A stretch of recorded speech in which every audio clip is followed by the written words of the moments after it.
Yenda.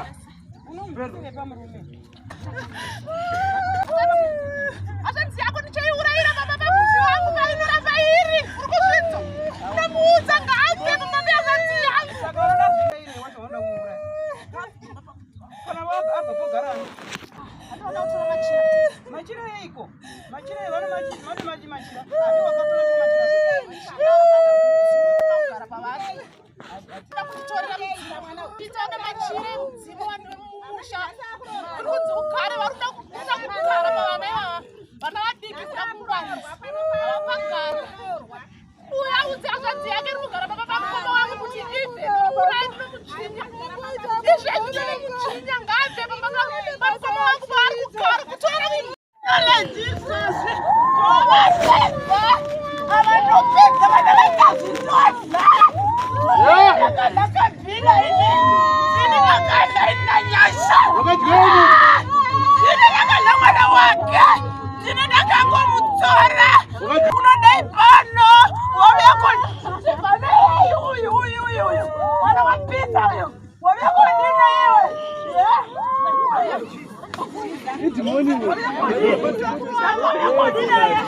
Waveko ndina iwe pano. Waveko ndina iwe. Ukuda kupita bosi. Iye wacho noda kuinda kuindia yeye. Boys. Wewe na John. Zafamba sei. Wakaenda kwa mtara kana vatambare. Ngitafutsira mwana sana zati zafamba sei. Uyena. naye. Anani yeye. Anani yeye. Wewe John. Asire mtu wao. Udana John si demu. Ndiani? Mutai. Ndiani wewe? Mutai. Ndiani? Nasha mnakonditsa ndodzinyasha. Na maifadzai. Iyo zero zangu. Wana kama buda manje unyani. Pane mwana uyu ndiani wewe? Ndiani kwa mwana wangu. Ukudai pane mwana wangu. Uri kudai ibva. Ekuta sei. Ibva. Ekuta sei. Shiti. Utabve. Ubve pane mwana wangu. Ubve ndiani wewe? Mamepo ekuta sei. Dona ndakatuma na jewe. Ndiani wewe? Nekutaura nezvidhoma nezvikwambo nevaro. Doma. Nezvikwambo Nezvikwambo nevaro. Ndakunzwa. Unoroya neiko? Saka ari kutadza kudya chiva. Unoroya nei? Chika ari kutadza kudya. Uroi chako unonzi uroi. Ari kutadza kudya zvouri. Saka moroya neiko? Nyangwe nyoka imwe. Anoda kungwarisa uyu. Wakawisa tsika mutanda musha. Mukauya mukavhiringidzwa zvino. Kundifumura munyika.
Abatimeyo